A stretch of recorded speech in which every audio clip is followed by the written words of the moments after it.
सरकार मेरो अभिभावक तिमी जहाँ पनि खुसी भएर हाँसेर खेलेर नाची नाची आऊ।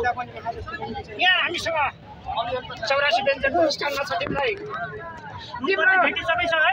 भेटी पछि त धुप कुमार सबै हामीले गरेका छौँ।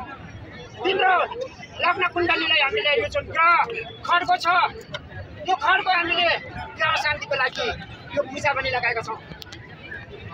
आशा छ हामीलाई यति मात्रै आशा छ संसदको यो वर्ष अधिवेशन खेर जाने छैन। पहिलो दिन आज सम्बोधन हुनेवाला छ होइन गुरु? स्पष्ट देखिएको छ। कहिले हुन्छ त? अब भोलि दोस्रो दिन। कहिले चेक खोल्छ सरकार? भोलि दोस्रो दिन, तेस्रो दिन, चौथो दिनसम्ममा केही झनक केही भनौँ सङ्केत आउला जस्तो देखिएको छ र सांसदहरू सभा हलभित्र प्रवेश गरेर प्रतिपक्षका सांसदहरूले आवाज उठाउने तयारी गरिरहेको भएको छ। हामीलाई आशा छ यो शिक्षा ऐन यो वर्ष अधिवेशनबाट जसरी पनि जारी हुन्छ होस् र यदि हुँदैन भने हामी दुईटा घोषणा अहिले गर्न चाहन्छौँ। के घोषणा? प्रधानाध्यापक साथीहरू महापिता अधिमापिता र प्रापिताका जति पनि मासिक भत्ता 500, 300 र 200 आइरहनु भएको छ। प्रधानाध्यापक साथीहरूले त्यसमा प्लस गरेर 500 को 1000, 300 को 600 गरेर कामबन्दी गरेर सरकारलाई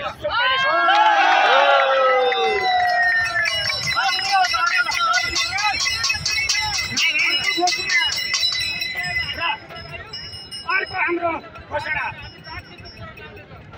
यदि शिक्षा ऐन जारी हुँदैन भने मेरो सरकार 77 जिल्लाका गुरुआमाहरूको संयुक्त राजीनामाको ठेली सिंहदरबारमा आएको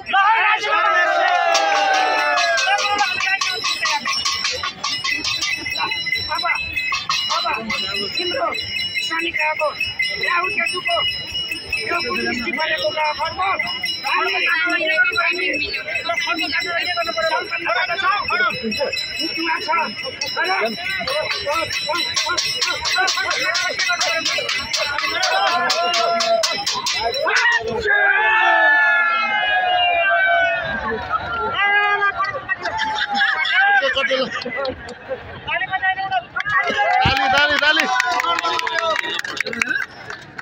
अर्को गाडी छ कि ल